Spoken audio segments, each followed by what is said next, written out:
Olá, projetos de instalações elétricas. Dispositivos de proteção. Numa instalação elétrica residencial, comercial ou industrial, deve-se garantir o bom funcionamento do sistema em quaisquer condições de operação, protegendo as pessoas, os equipamentos e a rede elétrica contra acidentes provocados por alteração de correntes, como por exemplo sobrecorrente ou de curto-circuito. A NBR 5410, nos itens 3.2, 5.2, 5.3 e 5.4, estabelece requisitos essenciais para garantir a segurança das pessoas, animais e instalações contra perigos e danos que possam resultar das instalações elétricas em condições previstas. Disjuntores termomagnéticos. São dispositivos que garantem simultaneamente a manobra e a proteção contra sobrecargas e curtos-circuitos. Corrente de sobrecarga são correntes que excedem o valor da corrente característica de projeto e que, a longo prazo, podem danificar os circuitos através do efeito térmico. Corrente de curtos-circuitos é uma corrente extremamente alta, momentânea, decorrente de, por exemplo, falhas de isolação dos condutores e equipamentos. Em resumo, os disjuntores abrem e fecham circuitos, manobras, protegem a fiação contra sobrecarga, disparo térmico, e protegem a fiação contra curto-circuito, disparo magnético. Aqui nós vemos um corte de um disjuntor. Tá? Então, basicamente, existem vários componentes, enfim. Mas, basicamente, os itens responsáveis pelo desarme do disjuntor em termos de sobrecarga e termos de curto-circuito são esses. Quando há uma sobrecarga no circuito, nós temos esse carinha aqui que vai ser responsável em desarmar o disjuntor.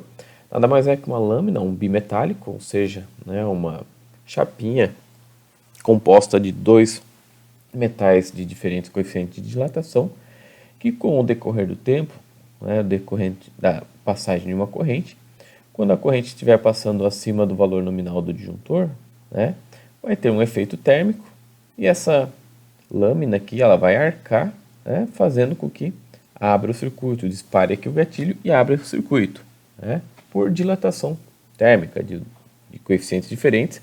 Então ele faz arcar essa lâmina. Já para a corrente de curto-circuito, nós temos uma bobina, um solenoide, enfim, que quando for um curto-circuito houver na instalação, vai ter um pico de corrente. Esse pico de corrente vai passar por essa bobina, vai gerar um campo eletromagnético suficiente para puxar essa alavanca e também desarmando o disjuntor. Tá?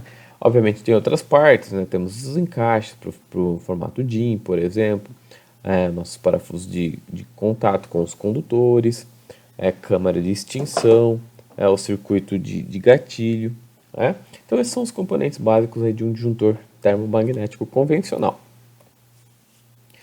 Como é que se faz o dimensionamento de disjuntores? Então a NBR 5410, no item 534, diz: devem ser previstos dispositivos de proteção para interromper toda a corrente de sobrecarga nos circuitos antes que ele possa provocar um aquecimento prejudicial à isolação, aos terminais ou às vizinhanças das linhas. E para isso deve satisfazer duas condições.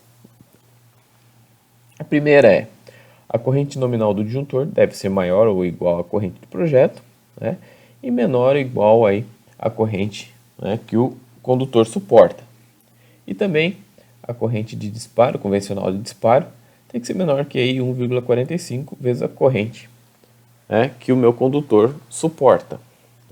Então, daquelas fórmulas, IP é a corrente de projeto dos circuitos dado em amperes.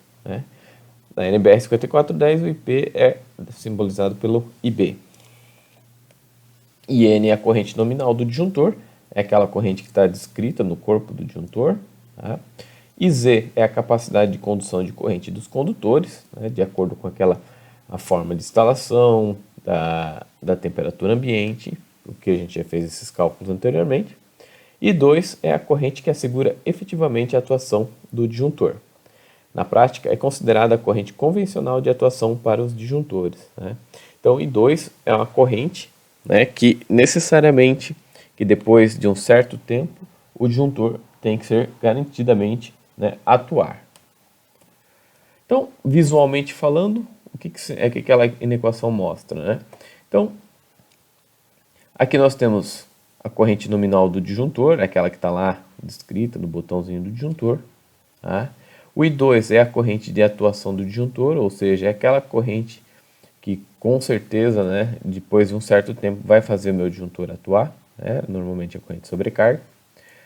Temos a corrente do circuito, né, o IB, ou a corrente de projeto. Então, determinei lá meu circuito, eu sei qual é a corrente que está passando para ele, como eu calculei para um equipamento específico, por exemplo.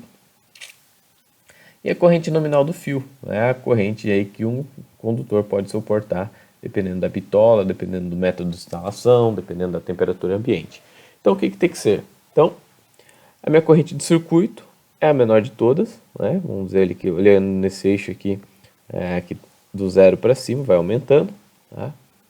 A corrente nominal do meu disjuntor tem que estar entre quem? Tem que ser maior que minha corrente de projeto, obviamente, e menor que a corrente máxima aí que o meu condutor suporta. Tá?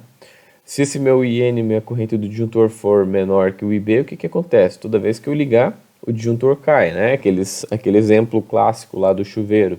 Muitas vezes instalações antigas, enfim, ligava o chuveiro, uma carga alta, meu disjuntor caía, né? Por quê? Porque a corrente do disjuntor está menor aí que a corrente de projeto, né?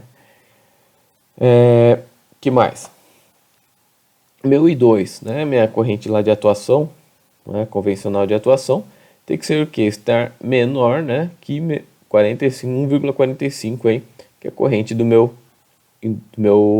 que o condutor suporta. Então aqui está meu IZ, a corrente que o meu condutor suporta normalmente. Então aqui eu tenho 45% a mais de Z.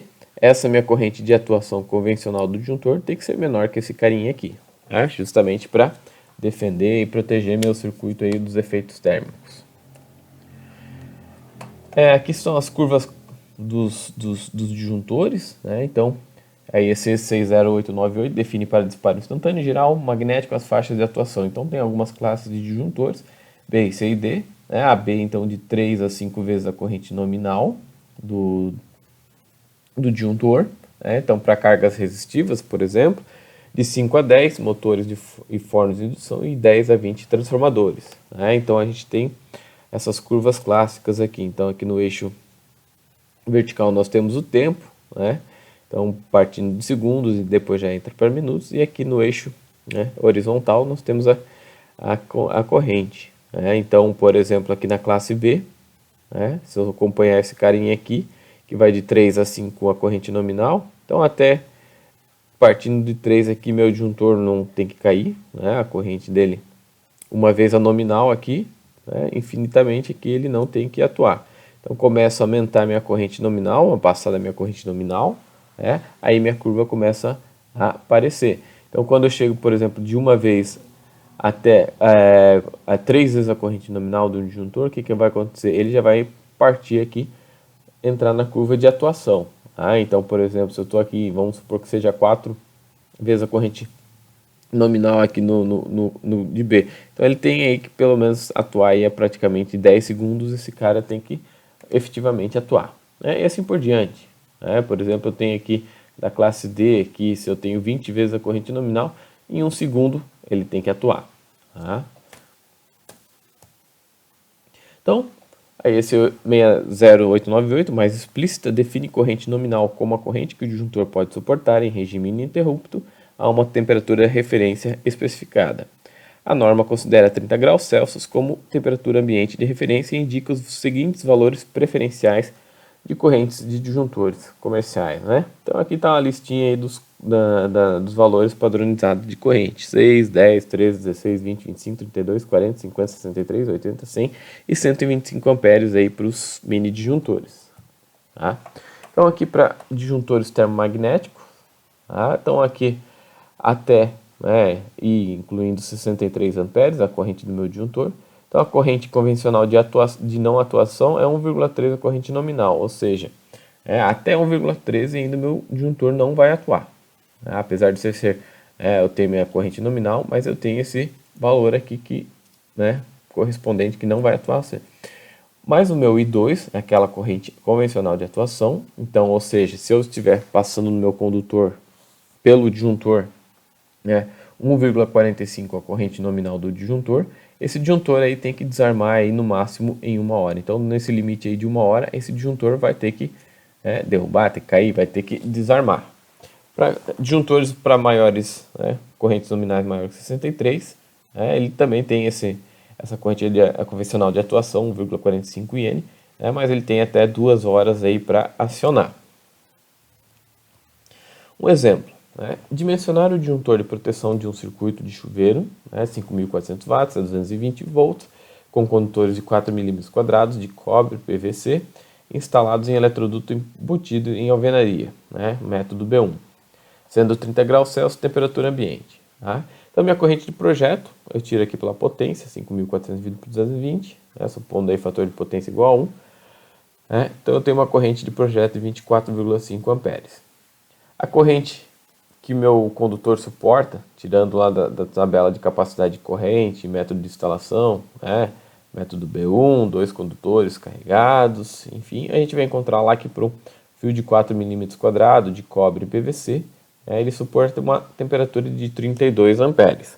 Logo, a corrente nominal do meu disjuntor tem que ser maior que 24,5, a corrente de projeto, e menor que 32 amperes, aí, que é a corrente que o condutor de 4 mm suporta. Então, tem que ter um valor intermediário, esses dois valores. Então, logo, o valor comercial igual ou imediatamente maior que 24, é um disjuntor de 25 amperes. Então, se tivesse algum tipo de fator de correção de temperatura por agrupamento, a gente verificaria também. Então, a corrente que o meu condutor suporta seria a corrente do condutor, vezes fator de agrupamento e de temperatura.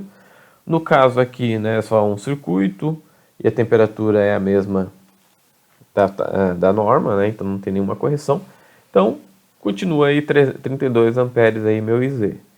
Então, só para confirmar, minha corrente de atuação tem que ser menor que 1,45 IZ, 32. Então, se esse Z aqui tivesse modificado por algum fator de correção de temperatura ou agrupamento, teria que ser menor que esse carinha aqui, com devidas correções.